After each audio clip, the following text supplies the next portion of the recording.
अस्सलाम वालेकुम व्यूअर्स, ज़मान Ahmad health care channel की जानिब से खुशामदीद। उम्मीद है आप सब खैरियत से होंगे। अगर आपने अभी तक चैनल को सब्सक्राइब नहीं किया तो कर लें और बेल आइकन को क्लिक करें ताकि हमारी नए आने वाली वीडियो आप तक बर वक्त पहुँच सके।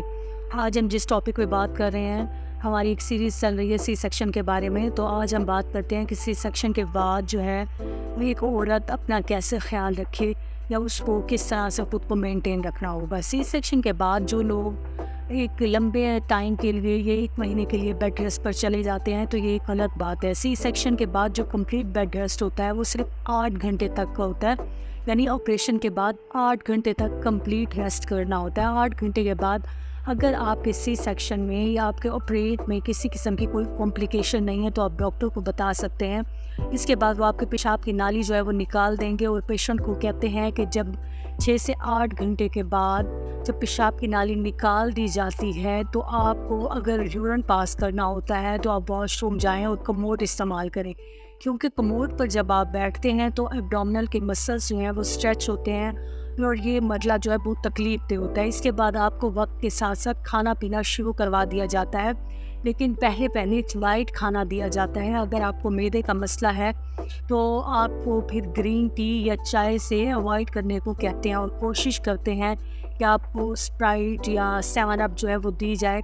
हल्का हल्का वो देना शुरू करवाया जाता है, क्योंकि इसका टेस्ट एक तो अच्छा होता है और उसके बाद जब आप पी लेते हैं तो बॉडी से ब्लड लॉस जो हुआ होता है, वो आप में जो नमकियात की कमी हुई होती है तो वो बेहतर होना शुरू हो जाती है। आपको सजेस्ट करते हैं कि आप यखनी लें, मटन लें या देसी मुर्गी की यखनी लें।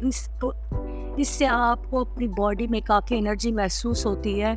इसके अलावा सोडियम पोटेशियम क्लोराइड आपकी बॉडी के अंदर से जब रिप्लेस होना शुरू होते हैं, जब आपके ऑपरेट को 12 घंटे हो जाते हैं तो आपकी आंतें चलना शुरू हो जाती हैं। इसका मतलब ये है कि हवा खारिज होना शुरू हो जाती है। तब आपको हल्की सॉलिड डाइट पे शिफ्ट करते हैं, जिसमें इस सॉलिड डाइट में शामिल है खिचड़ी, दलिया, टोस्ट, बिस्किट। इसके अलावा इसके ऊपर शिफ्ट होते हैं आप ये हल्का हल्का थोड़ा थोड़ा लेना आप शुरू करते हैं। जब आप ये मील जो है लेना शुरू कर जाते हैं तो आपको इसके बाद कुछ टाइम के बाद प्रॉपर डाइट के ऊपर शिफ्ट कर दिया जाता है। और जो डाइट वाली एलिमेंट हैं उसकी डिटेल आपको बताते हैं कि आपने कौन सी डाइट जो है वो कितने मकदार में ऑपरेशन के बाद लेनी है।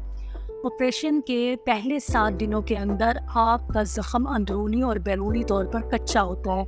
इसको प्रोटीन की ज़रूरत होती है और आपने पहले प्रोटीन ही लेना शुरू करना है। आपने जो नाश्ता लेना है उसमें आपने दूध पत्ती के साथ उबले हुए अंडे लेने हैं। अगर आपको ब्लड प्रेशर का मसला है तो कोशिश करें कि अंडे की सफ़ेदी लें, जर्दी ना लें। 2 अंडे आप सुबह शाम लेंगे अगर आपको ब्लड प्रेशर हाई ना हो। इसी तरह से दोपहर में आप मटन या देसी मुर्गी ले सकते हैं। इसके अलावा आप कीमा खा सकते हैं। जब आपको आप यखनी को थोड़ी देर फ्रिज में रख देते हैं, वो जेली की तरह बन जाती है। इसके अंदर अमाइनो एसिड होते हैं और यही अमाइनो एसिड आपके ज़ख़म को जोड़ने में, हील करने के लिए जो है वो ज़रूरी होते हैं। इसी तरह से आप फ्रेश फ्रूट और सब्जियों का इस्तेमाल भी कर सकते हैं। प्रोटीन को हज़म करने के लिए आपको फ्रूट्स और सब्जियां लेना ज़रूरी है। अनार खाएं, सेब खाएं, विटामिन देंगे आपको। इसके अलावा रोटी और चावल को आप देखें, अगर आप मल्टीग्रेन रोटी का इस्तेमाल करते हैं यानी मुख्तलिफ अनाज को मिक्स करके उसकी रोटी बना कर लेते हैं तो वो आपके लिए ज़्यादा फ़ायदेमंद है। इसकी न्यूट्रिशन वैल्यू जो है वो चावलों से ज़्यादा होती है, क्योंकि चावलों में कार्बोहाइड्रेट होते हैं। इसके अलावा बाकी नमकियात आप जो है ले सकते हैं। गंदम, जौ, बाजरे का आटा, बेसन वगैरह डालकर इस तरह से मल्टीग्रेन जो है आप रोटी बनाकर ले सकते हैं। इसके अलावा घर में बनी हुई सब्ज़ी या दाल भी आप इस्तेमाल कर सकते हैं। अगर आप ये चीज़ें 10 दिन इस्तेमाल कर लेते हैं तो इसका फ़ायदा ये होगा कि आपकी हीलिंग जो है वो जल्दी होना शुरू होगी, अंदरूनी भी और बैरूनी भी। कुछ लोगों को कब्ज़ हो जाती है तो हम उनको कहते हैं कि कम अज़ कम आप जो है 2 से 3 लीटर पानी ज़रूर इस्तेमाल करें। सी सेक्शन के बाद अक्सर लोग ये कहते हैं कि ज़्यादा पानी नहीं पीना चाहिए, पेट फूल जाता है, तो ऐसी कोई बात नहीं है। इसके अलावा 2 से 3 गिलास आप इकट्ठे पानी के ना पिए, बल्कि 15 मिनट के बाद आप सिप पानी लेना शुरू कर दें। इस तरह से आप अगर पानी पिएंगे 2 से 3 लीटर तो आपको पेशाब भी खुल कर आएगा, आपका मसाना भी साफ़ हो जाएगा। इसके अलावा आप इसबगोल का छिलका और फ्रेश फलों का जूस भी ले सकते हैं, ये आपके लिए बेहतर होगा। उम्मीद है आज की वीडियो आपको पसंद आई होगी। अगर आपने अभी तक चैनल को सब्सक्राइब नहीं किया तो कर लें और बेल आइकन को क्लिक करें ताकि हमारी नए आने वाली वीडियो आप तक बर वक्त पहुँच सके। आपका बहुत शुक्रिया।